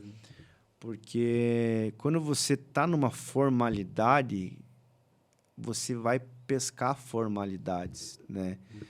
E eu acho que isso é extremamente importante, mesmo, porque às vezes a gente acaba pegando aqui essência assim nos mínimos detalhes. Isso é verdade, entendeu? Qual que é, assim, uma coisa que eu acho importante, qual que é o valor que ele tem sobre a família? Cara, eu acho isso fundamental. Não estou falando que se a pessoa não tem filho, esse tipo de coisa, não. Mas como que ele vê a família, né? Às vezes tem gente que eu contrato porque ela quer se provar para a família. Eu acho isso, desculpa a palavra, do caralho. Eu falei, porra, a família ela tem um peso forte para ele, para essa pessoa. Entendeu? Pô, se esse cara não vai usar... Se ele tá falando que ele quer se provar para a família, se ele não fizer, ele vai querer se provar para quem? Entendeu? Né? Então, eu acho... Entendeu? Assim, não tem uma regra... Sim, entendi. Fixa, assim. Mas eu falei, pô, isso aí é interessante. Mas tem muito esse feeling, né, que a gente sente. E tem muito, assim, essa troca de energia, né? Que você sente, pô, esse cara aqui tem uma energia diferente, assim. Dá pra ver que ele tá com... por exemplo, um propósito legal, que ele quer vir aqui realmente para trabalhar, que vai ter um alto desempenho. Isso é bacana. Eu assim, uma coisa até que você falou das perguntas, né? Eu gosto muito de perguntar sobre a pessoa, sobre a vida dela, mas excluindo o trabalho. Isso, exatamente. Né? Por exemplo, assim, cara, me fala um pouquinho da tua jornada de vida, a tua história, de onde você veio, a tua estrutura familiar, mas não quero que você fale do teu trabalho. Fala sobre os seus hobbies, né? E um ponto que eu gosto muito de perguntar é relacionado à minha cultura. Então, por exemplo, eu tenho lá na minha cultura, jogamos o jogo abertamente, nos divertimos trabalhando, somos consistentes batedores de metas, foco no cliente, etc. E eu sempre tento fazer perguntas relacionadas ao meu código de cultura. Né? Exemplo, jogamos o jogo abertamente. A gente tem esse... É o primeiro código da Midas. É um código que a gente diz que o feedback ele é um presente que a gente tem que saber dar e receber. Então, o nosso time ele tem essa maturidade de receber o feedback, olhar e falar, poxa, obrigado, agradeço pelo feedback, isso aqui vai fazer uma diferença enorme, esse ajuste né, no nosso desempenho, mas eu entendo que nem todo mundo tem essa maturidade para receber um feedback. Eu sempre faço essa pergunta, me conta um feedback, né, que te chamou mais atenção na tua carreira profissional. Uma crítica, né? Uma crítica. E como que você reagiu a isso? Isso. Ali, eu faço a pergunta também. Eu acho legal. E aí você já vê, pô, se a pessoa fala, não, eu adorei, porque isso aí fez uma mudança legal na minha vida, você pensa, pô, legal, tem aculturamento com os meus valores, tem fit com a minha cultura. Agora, se a pessoa fala, não, porque né, não gostou, não questionou, não gostei do jeito que me chamou atenção. Aí você pensa, puxa, de repente não tem fit com a minha cultura, né? Isso. E isso é um ponto legal, assim, e você descobre muito. E um ponto, assim, que eu vejo, falando de recrutamento, entrevista, hoje as grandes empresas, as maiores empresas, a maioria das empresas, digamos assim, elas buscam profissionais que tenham habilidades técnicas. Pô, será que o cara fala bem? Será que o cara se porta bem? Será que ele sabe tocar uma reunião? Será que ele sabe contornar uma objeção? Lança uma objeção na entrevista. Cara, o que você responderia nesse caso? Eu acho legal essa avaliação. Mas eu acho que o que mais faz a diferença é avaliar o comportamento da pessoa. É a disciplina dela, é a resiliência, a estrutura familiar dela, que eu acho que isso soma muito, né? E o que, assim, quando você vai fazer essa entrevista, né? Falando da parte técnica, a parte, por exemplo, das habilidades técnicas que a pessoa tem, o que você leva em consideração para entender que essa pessoa é uma boa profissional ou não é uma boa profissional? Eu tento ver se essa pessoa é disciplinada. Legal. Disciplina seria assim, um valor principal. Totalmente. Totalmente. Isso é uma questão... Porque trabalhar com vendas não é... nasceu para vender. Não existe isso. Você aprende, né? Você aprende. Qualquer pessoa pode vender. É uma habilidade desenvolvida. Eu falo isso né? porque, assim, pô, eu me considero uma pessoa tímida. Mesmo. E eu falo isso abertamente. Pô, um cara tímido pode vender? Lógico que pode. Com certeza pode. Sim. Por quê? Porque normalmente o cara tímido, ele vai muito mais para ele peca pela parte técnica da venda, entendeu? E, cara, para você ir para uma parte técnica da venda, exige muita disciplina, Sim. né? De estudo, de conhecimento, para você ficar confortável, para você se sentir mais seguro no momento que você vai falar com outra pessoa. Então, assim, eu acho que a disciplina ela é fundamental. Então, assim, a gente acaba...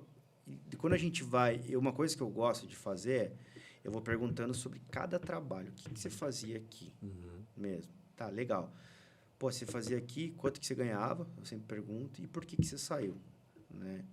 Então, pontos importantes que eu vejo numa entrevista. Essa pessoa ela muda de emprego há pouco tempo. Pula de galho em galho todo Pula de galho em momento, galho, né? cara. Isso eu acho um ponto de Pesa atenção. muito, né? Pesa muito. Entendeu? Porque ele pode ficar pouco tempo no teu negócio também. E a pior coisa que tem... eu prefiro não contratar do que contratar errado. De verdade. Acho que a pior coisa que tem é quando você coloca uma pessoa que não condiz ali com os seus valores. E você falou a questão de valores, né? Uma coisa que eu acho que é importante também, isso é uma coisa que eu estou desenvolvendo também agora. Porque, às vezes, aquela pessoa, ela está apta a vir para o negócio, mas talvez ela não está apta com aquele determinado líder. Tá entendendo? Sim. Entendeu? Eu falei assim, pô, acho que esses dois aí não vão se bater. Né? É uma questão, assim, isso pode criar A problema. cultura do líder é muito diferente da forma que o liderado trabalha. Entendeu? Então, às vezes, quando eu participava de algumas bancas lá na agência da Seals, assim, a gente fazia banca.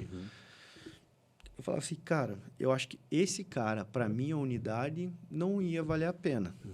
Mas, para tua equipe, eu acho que tem sintonia. Eu acho que vale a pena. Que eu acho que isso que é importante também, né? Porque não adianta o cara só ter muita disciplina, mas se ele não tem ele não se dá líder, né? Com duas pessoas. E a grande parte das demissões é por falta de liderança. Isso é fato. A pessoa ela sai de um negócio porque ela não está se batendo com a liderança dela diretamente, né? Mas voltando, para mim a disciplina ela é essencial. É o ponto-chave ali. Porque, cara, se você trabalhar com vendas sem disciplina, né? Isso é uma frase até que eu inventei. Eu não gosto de frases prontas, mas, cara, eu prefiro um não talentoso disciplinado, obviamente, né? Do que um disciplinado... Não, eu prefiro um disciplinado não talentoso. Né? Um disciplinado não talentoso é uma questão de tempo para ele ser bem sucedido. Agora, um talentoso não disciplinado é uma questão de tempo dele ser desempregado. De verdade, porque ele acaba não durando no negócio. Né? Porque, cara, a venda, ela é muito emocional. É um trabalho muito emocional. Então, assim, você vai precisar fazer coisas que você não quer. Então, às vezes, você não está num bom dia, mas você tem que abordar, você tem que pegar o telefone, você tem que ligar. Entendeu? É complicado. E essa você vai deixar de fazer? E essa consistência é muito importante. E eu vou falar, assim, pela experiência que eu tenho de tudo que eu vi, assim, de consultores que eu conheci ao longo da minha jornada, né? Não só aqui na Midas, mas em outras empresas que a gente faz com benchmark, ou até mesmo ali com a MetLife. Eu já vi muitos profissionais talentosíssimos que não tinham tanto desempenho quanto alguns que tinham alto desempenho, mas nem era tão talentoso. E vou falar por mim. Quando eu comecei na MetLife, comecei a ter resultado, e que daí você começa a vir pessoas em volta, como é que você faz? Como se você fizesse algo diferente, né?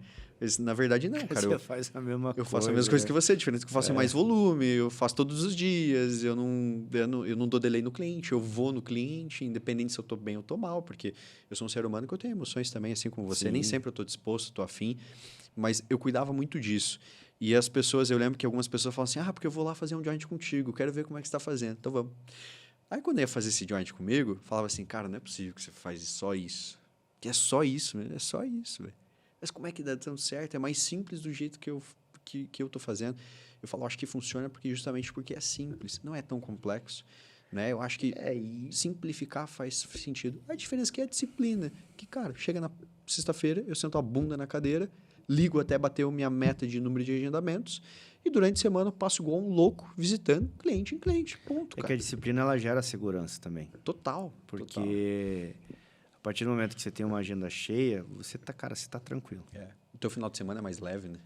Então, por exemplo, Você vai fazer um treinamento. Você contratou lá o teu pessoal, tem lá a tua turma. Cara, eles vão falar a mesma coisa. É a mesma linguagem. É o mesmo tipo de coisa, a mesma abordagem e tal. E porque, assim, eles... O mesmo visitando 10 fecha 7, e o outro visitando 10 do mesmo perfil do cliente fecha 2. Entendeu? Também só não é a disciplina, mas eu acho que uma coisa que eu também gosto muito de trabalhar Eu chegar nesse ponto, te perguntar. nos corretores é a questão assim, de confiança. Né? Eu lembro assim, todo corretor novo, ele vem, eu não vou atender esse diretor do hospital porque ele é muito grande. Falei, cara, ele é diretor do hospital, ele não sabe de gerenciamento de risco, ele não sabe o que é melhor para ele em termos de seguro de vida, digamos assim. Você que é autoridade nesse negócio. Se você não tiver esse pensamento de autoridade, você não vai vender para ninguém, entendeu? Então, acho que tem pontos chaves aí. Obviamente, disciplina, a segurança. E eu sempre faço teste de perfil. Né, o DISC ali. Do DISC. Legal. Né? Para mim, não existe o mais certo e o mais errado, digamos assim. Né? Mas eu vejo assim que uma pessoa executora, para a parte de vendas, ela tem um pouco mais de facilidade. Por quê? Porque vendas também é atitude, é ação. Não adianta nada você ter milhões de conhecimentos, porque, que nem você falou, eu vejo pessoas talentosíssimas na parte de venda, mas não prosperam. Por quê? Cara, porque não tem atitude, não tem ação. Né? Tem gente que pode fazer um curso de como vender, curso de como vender curso. Né? Fazer um curso de como vender seguro, um curso de como vender... Cara, o cara pode fazer curso de qualquer coisa, de como vender.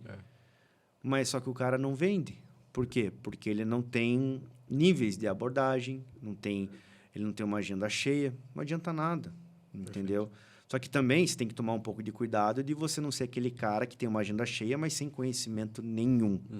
Queima mercado. Queima mercado, é o tocha, é o tocha humano. Essa eu não sabia. Ele vai queimando a empresa. Entendi. Por onde ele passa, ele queima a empresa. Eu vi isso, cara, que uma vez eu vi num podcast, um cara falou isso. Falei, cara, ele vai passando nas empresas, ele vai queimando a empresa por onde ele passa.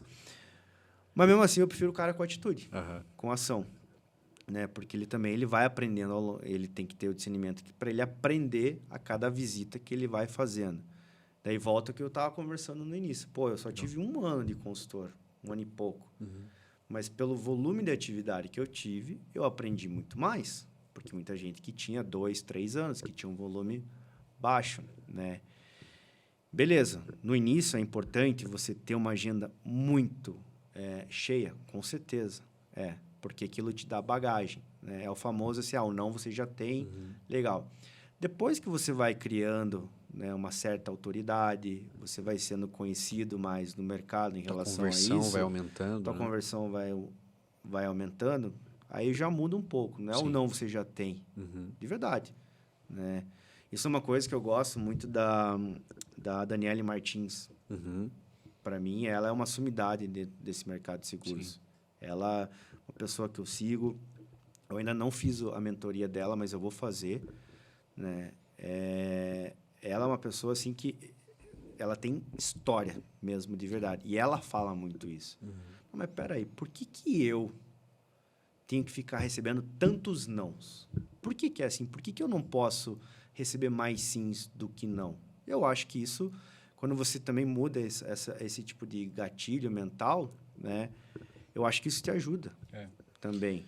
Né? Então, isso você se torna mais confiante. E, cara, o cliente sente quando você tem domínio do negócio, quando você não tem domínio. Por mais que você fale as mesmas palavras de quem tem o domínio, você vai acabar não vendendo.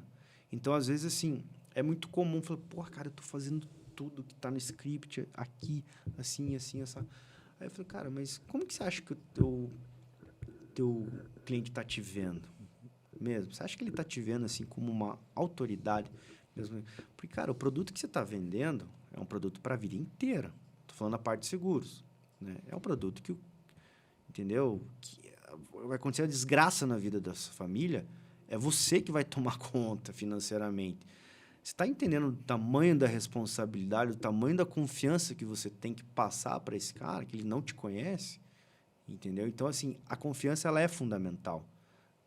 Disciplina, execução e confiança. Sim. É, E quando você vai avaliar, por exemplo, os KPIs, lá, os indicadores de um consultor, tem um cara performando muito de um lado, o outro nem tanto. Você acha que a questão da disciplina, da confiança é o principal, assim, que difere as duas pessoas? é que depende também. Né? Depende... Eu acho que todo mundo tem os seus funis de vendas. Cada um tem os seus números, né? Eu acho que isso é muito importante. Você consegue prever a venda da tua unidade, né? Você consegue prever a venda da tua, digamos, da tua empresa. Acho que vendas traz isso a partir do momento que você tem o controle exato dos números, né? Então, é uma questão assim, se a pessoa ela tem um volume alto de atividade, mas ela não está tendo conversão, então assim, de duas uma, ou esse cara está indo para um público que não condiz com esse produto, né? Ou ele está tendo alguma falha técnica aí que a gente tem que diagnosticar. Porque, cara, não é possível. Porque a atividade, ela traz resultado. Não tem muito... É simples. É meio que 8 ou 80, né? É um negócio simples, assim. Entendeu? Então, o duro é quando você pega um corretor que ele não está tendo atividade, mas ele não está tendo resultado, mas ele não sabe o porquê. Porque ele também não tem um funil. E assim, né? Beleza, você é um líder, você é um gestor, você faz esse funil para ele no começo, depois você tem que deixar isso a cargo. Eu deixo a cargo dele. Sim. Quando a gente vai fazer uma one-to-one, eu falo, cara, me passa teus dados aí, vamos ver como é que tá. Lá na Midas o consultor preenche o seu funil. Pô, eu não sou o pai do cara, né? Exatamente. Eu acho que é o mínimo, se eu tenho uma empresa, saber o processo, né? Como que tá os meus números. Aí o cara, puta, eu não preenchi. Eu falei, então não tem como. Não tem como. Gestão baseada em dados. Como eu vou te orientar se eu não tenho número aqui na minha frente? Exatamente. E assim, eu falei assim, numa boa. Então faz o seguinte, preencha, depois a gente conversa. Pronto. Porque qualquer direcionamento pode ser errado se você não tem um norte, que são os números, né? E às vezes por isso que essa questão de número é tão importante, né? Eu acho que ela é fundamental. Às vezes, final de mês, o cara tá desesperado. Ah, não, eu tô aqui, pô, porque eu preciso bater meta. Eu falei... Aí eu vejo o número de atividade. Eu falei, cara, por que você tá ansioso? É óbvio que isso ia acontecer. Assim, não falo de maneira, né? Sim. Não, mas cara, assim... Você estava esperando outra coisa, por quê? Porque se você está fazendo a mesma coisa... É meio que óbvio, né? É meio que óbvio, mas assim, as pessoas, talvez, elas entram numa zona de conforto que ela acha que vai vir uma luz. Não, minha conversão vai aumentar agora.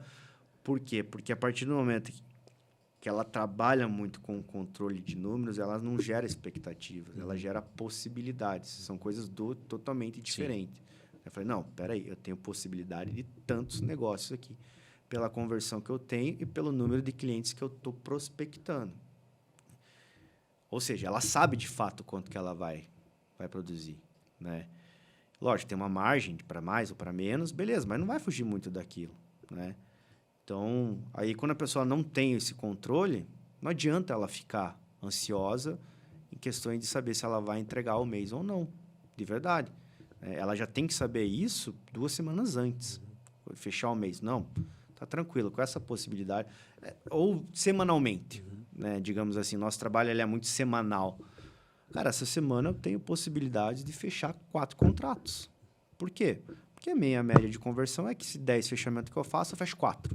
Vamos supor, tô supondo um número aqui. Entendeu? Então, isso é uma coisa que eu jogo até nas entrevistas, né? Então, assim, pô, o cara vai lá, de início, vai fazer uma entrevista. Obviamente, ele tem que fazer uma lista de pessoas que ele vai ter acesso. E eu jogo muito claro, cara, se essa lista aqui está mentindo, você não vai dar certo nesse negócio, está mentindo para você, você não está mentindo para mim. E eu faço uma conversão. Cara, desses nomes aqui, você tem ciência que apenas... Vamos supor que você consiga falar com todos, mesmo. Né? E eu já meio que jogo também. Cara, não é todos que vão te receber. Mas vamos supor aqui, 10% desse teu negócio você vai fechar. Chutando alto ainda. Cara, 10% dá o quê? Dá 3 meses aqui dentro desse negócio. E aí? Como é que vai ser? Por que eu falo isso? Até para entender como que a pessoa recebe esse tipo digamos assim, de observação. Cara, quando a pessoa ela fica meio assustada, né, aí ela já talvez mostra um pouco de fragilidade. E eu gosto da pessoa que ela peita. Fala assim, não, tranquilo, o que eu tenho que fazer para ter mais? Né? Eu gosto até mesmo da linguagem corporal das pessoas. Quando a gente está conversando e eu jogo isso, jogo ela numa realidade, porque às vezes a pessoa acha que ela vai ganhar dinheiro fácil. Ali o negócio fala assim, não, você não vai ganhar dinheiro fácil. Cara, isso aqui, ó, você tem grande chance de você ter 2 ou 3 meses só de êxito. E depois, você vai largar o que você está fazendo para vir aqui e ter o próximo 4º mês. Eu gosto da pessoa quando ela chega assim e fala, tá, e aí? O que eu tenho que fazer para fazer mais? Legal. Falei, opa, esse cara, acho que vale a pena. Tem uma atitude mais de campeão, né? Isso. É legal esse ponto aí, porque eu sou muito assim da gestão baseada em números, né? Lógico que a gente tem 2 vertentes. Uma vertente é gestão, outra vertente é liderança, que são coisas diferentes. Então, poxa, eu vou liderar pelo exemplo, eu vou incentivar, eu vou motivar, eu vou cuidar das dificuldades. Mas a gestão, né, do outro lado, quando a gente olha muito para números, ela de fato é uma ajuda muito significativa para o liderado. Porque eu acredito muito nisso, né? Uma empresa que não tem números, uma empresa que não tem a gestão de números, não tem como ter previsibilidade, né? E a previsibilidade em vendas ela é muito importante, né? Peter Drucker falava muito isso, né? E é um processo assim muito importante. A questão do funil de vendas, assim, que eu vejo uma diferença muito significativa quando a gente vê um consultor que vende muito e um cara que não vende tanto. A questão da consistência, principalmente, da disciplina e eu acho que a convicção ali do que o cara está fazendo, né? A convicção eu acho que é o mais importante. Eu já tive experiências, por exemplo, na época que era consultor, eu era o cara mais chato para preencher os KPIs, para avaliar o meu funil, porque eu era consecutivo, eu falava, preciso saber se eu vou conseguir manter isso aqui. E eu só vou ver isso com os números. Eu era o cara mais chato. E na época eu era liderado pelo Alan, e mesmo sendo liderado pelo Alan, eu conversava com os outros líderes, com os outros vendedores, com os outros gestores, né? O Felipe era um cara que às vezes conversava comigo também. Pô, faz isso, faz aquilo, aqui precisa melhorar aquilo ali. Eu era fanático nisso, porque eu pensava, cara, eu tenho um objetivo lá, que é atingir esse, e o caminho, ou eu estou fazendo, né, certo e mantenho, ou daqui a pouco tem que corrigir alguma rota. E deu super certo, né, em relação a isso. Mas eu já passei assim também por outro lado, de ver consultores que, tipo, dane-se, os KPI, pô, coisa chata preencher, etc. Eu hoje sou um cara que não exige muito isso, não. Eu acho que eu olho muito para isso e falo, olha, você tem que preencher, agora se você não quer, problema, né? Não é meu. Aí a responsabilidade é tua, né? Aquela coisa, também não vou ser teu pai, também não vou obrigar você ou fazer isso por você, mas esse aqui é o teu principal sinalizador, é o teu semáforo, é onde vai ditar realmente, de fato, se você vai ter êxito ou não, né? E olha que legal, né? Por exemplo, eu tenho uma pessoa que está se tornando líder agora. Cara, ela nunca preencheu nada. Ela fala, fui indo, mas por quê? Porque ela tinha um senso de urgência tão grande em entregar os resultados que ela acabava entregando. Uma responsabilidade muito elevada, né? Entendeu? E olha que legal, né? Que quando você se torna líder daquilo que você vai liderar, você acaba se tornando um profissional melhor daquilo. Por exemplo, eu me tornando um líder de unidade, digamos assim, de corretor de seguros, cara, inevitavelmente eu tive que voltar a ser um bom corretor. Sim. Você acaba sendo com mais ferramentas de trabalho, né? E não significa que a pessoa que não sabe os números significa que ela não tem performance. Tem muitas pessoas que têm performance, mas estava aí, porque ela tem uma dose de atitude tão grande que vai fazendo, né? E aí, nós como gestor, não, beleza, ó, seguinte, então os seus dados são esses, seus números são esses, tal, beleza, você não preenche, mas eu vou preencher. Acho que teu resultado dá liberdade para eu fazer isso. Aqui também tem isso. Eu acho que é isso. Quanto maior o resultado, acho que mais autonomia e mais liberdade, né? Aí hoje essa pessoa ela tem o quê? Agora eu vou ter que aprender a fazer isso. Falei, ó, cara, você vai aprender a ser um corretor completo agora. Porque é isso que estava te faltando. Agora, como você vai ensinar as pessoas, ó que legal. Agora você vai ter que aprender a fazer isso. Perfeito.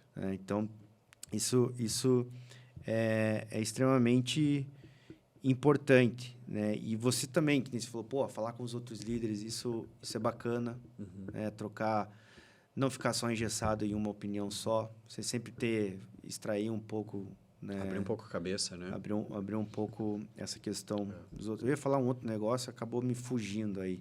Né? Mas, assim, Kylian, uma coisa que eu ia até te perguntar. A gente aprendeu muito enquanto consultor. E a nossa carreira, assim, ela foi de muito volume, de muita atividade. E eu acho que a gente aprendeu... eu acho que em um ano a gente aprende mais do que, sei lá, do que um consultor intermediário com pouco volume em 2, 3 anos de operação. Com certeza, com certeza. A diferença é muito grande. Imagine o seguinte, e se a gente voltasse no tempo e fosse consultor hoje, com o conhecimento que a gente tem hoje, o que você faria diferente, cara? Porra, cara, eu falei pra você não fazer essas perguntas de coach aí, cara. 2019, imagina. O que você faria diferente? Ai, cara, o que eu faria de diferente? Eu acho que eu ia ficar menos ansioso. Eu acho que ia ter mais... A consecutividade, ela mexe um pouquinho com essa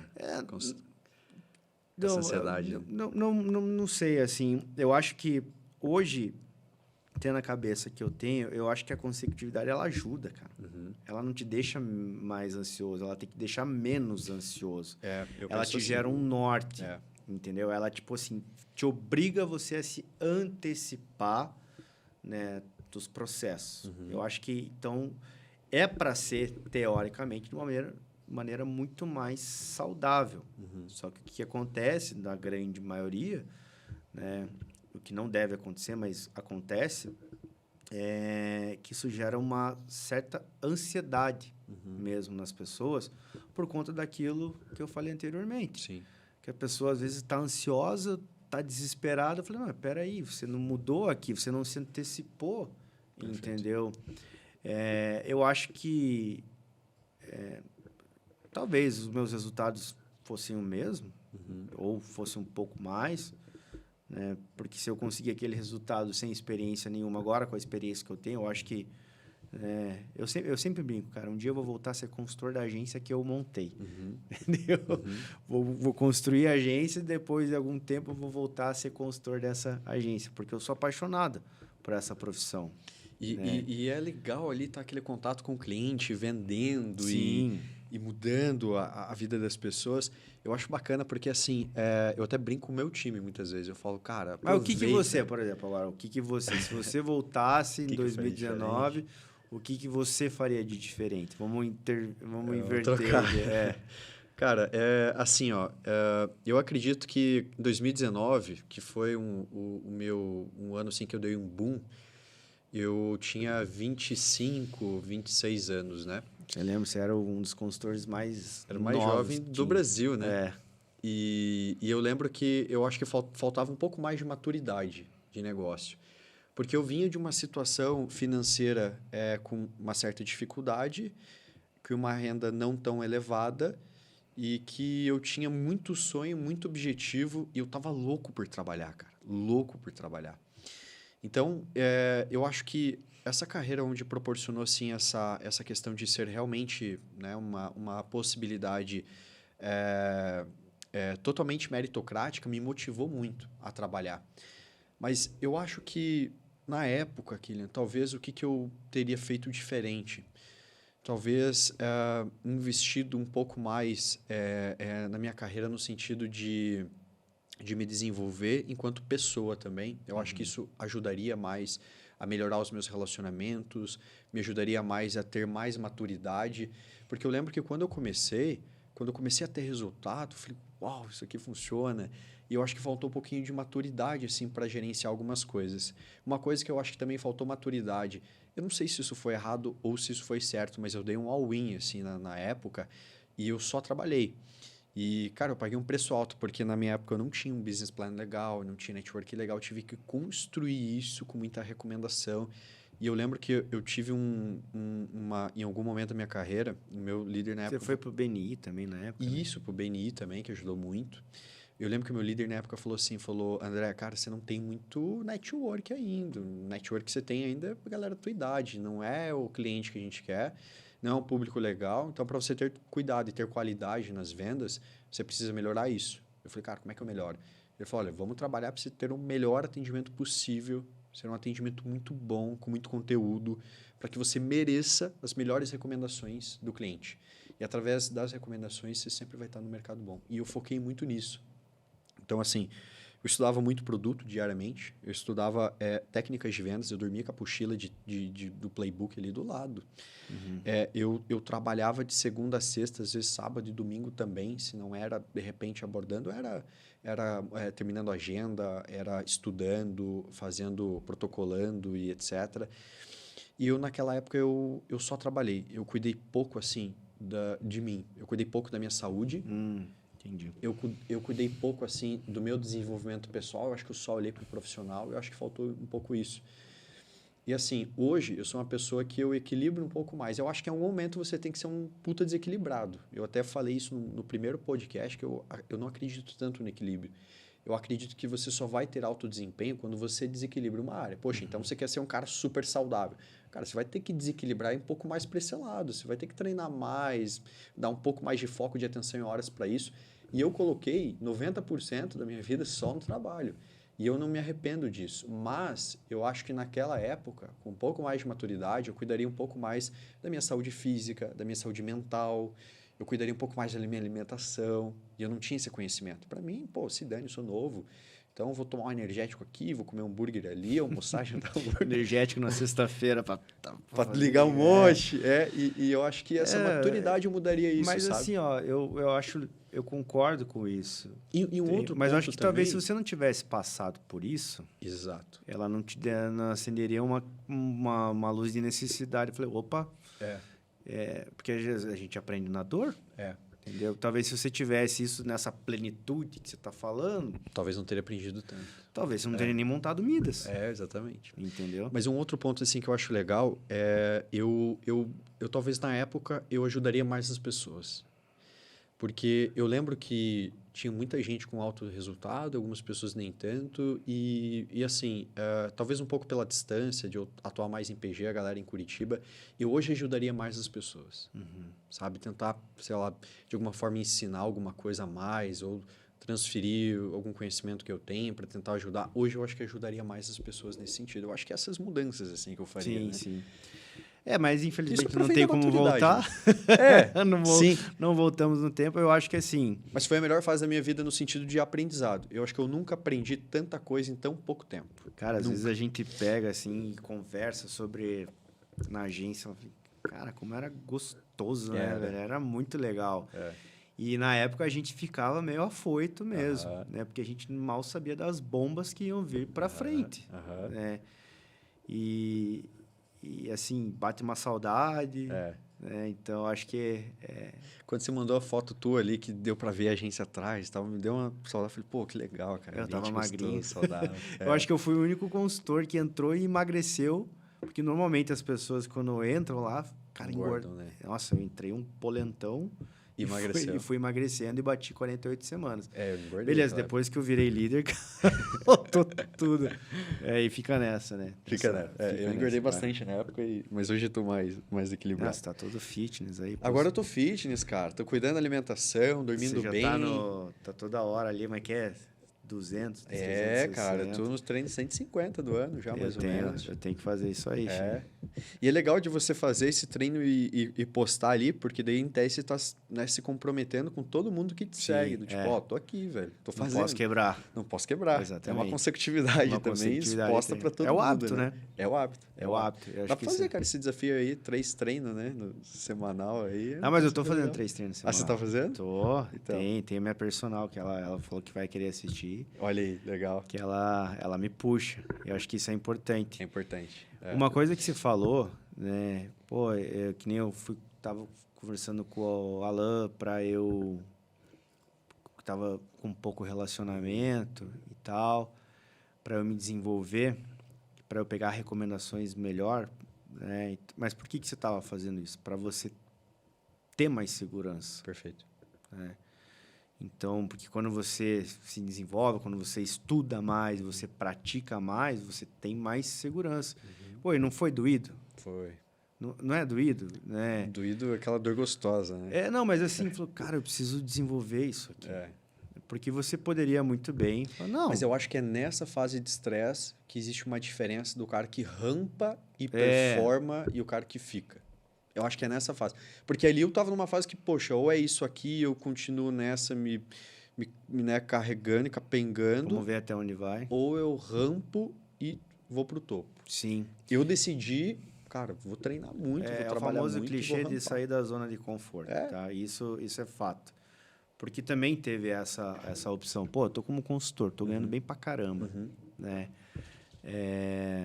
Para que eu vou mudar agora?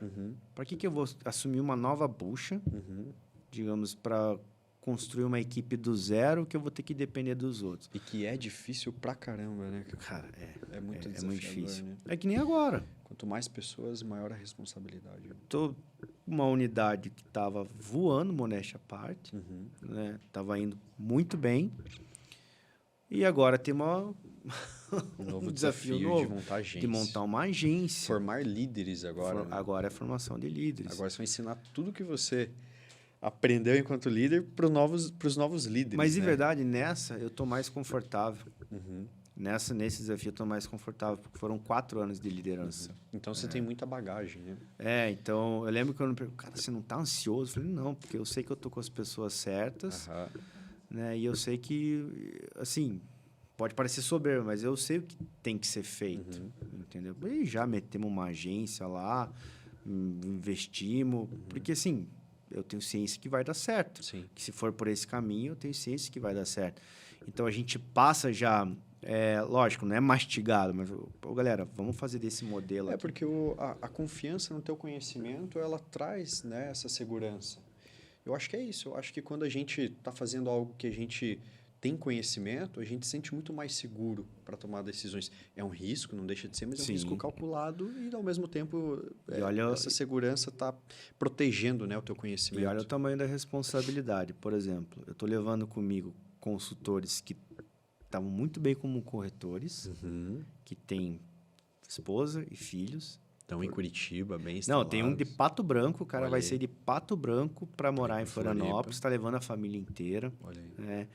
Então, todo mundo, eu sei do tamanho da responsabilidade que é você movimentar pessoas para ir para uma cidade que não conhecem, né? Para trabalhar numa atividade nova que também não conhece, que é de você formar corretores.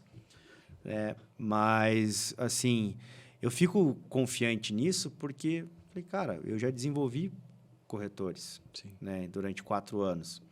Então, modéstia à parte, né, não sou o dono da verdade, obviamente que não, mas vamos seguir esse modelo, porque da mesma maneira que você tem um modelo de vendas para o cliente final, você também tem um modelo de contratação e você tem um modelo de gestão, né?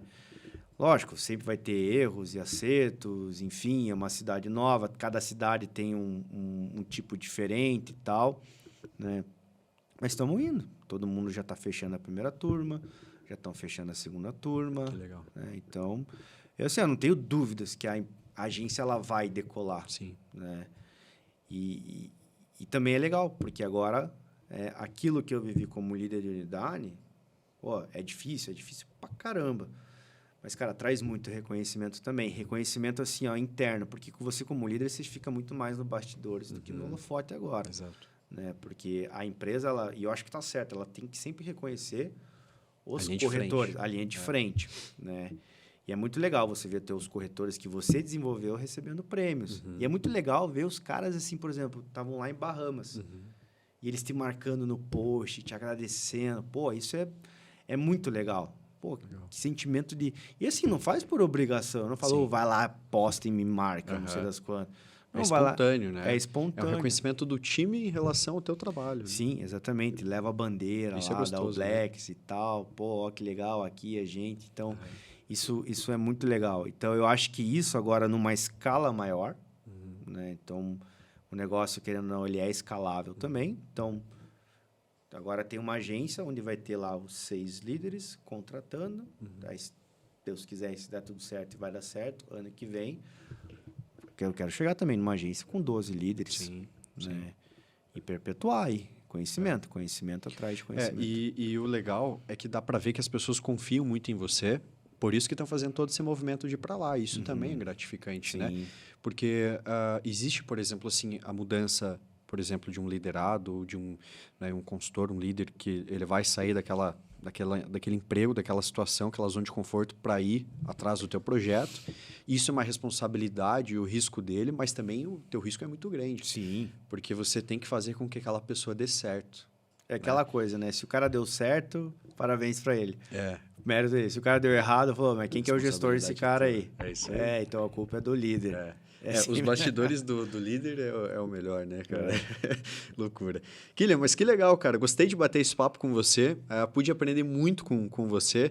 Tenho certeza que quem está acompanhando a gente também aprendeu bastante. Eu agradeço, assim, de coração, cara, não só por tudo que você me ensinou, me ajudou ao longo dessa jornada, mas também por toda a tua humildade, a tua sabedoria, a tua parceria enquanto amigo. Você é um cara que eu admiro muito. E obrigado por ter vindo aqui em Ponta Grossa conversar comigo, cara. Foi uma honra, um prazer. Quando você falou, porra, vamos fazer o podcast aí, eu topo. Falei, porra, cara, velho, também. Lógico. É o primeiro cara de fora aí que eu trago. E, poxa, estrei bem aí. Responsa, né? Estrei bem aí a temporada. Mas que legal. Gente, obrigado para vocês que estão curtindo a gente aí no Spotify ou no YouTube. Compartilhem aí com os amigos, com os parceiros de vocês. Sigam a nossa página da Midas também aí no Instagram, o nosso site, o nosso Facebook, o nosso LinkedIn, tudo que a gente tem aí. E continuem acompanhando que em breve a gente vai ter novos episódios aí com outros empreendedores trazendo um pouquinho do seu conhecimento. Kylian, obrigado, cara. Valeu. Valeu, obrigado a você. Obrigado a todo mundo aí. Foi uma honra. E vamos continuar perpetuando aí o papo de negócios, venda, liderança, mercado financeiro, que eu acho que a gente tem que contribuir muito para isso. Somos o porta-voz disso. Show. Valeu, Kylian. Valeu, galera. Até mais. Tchau.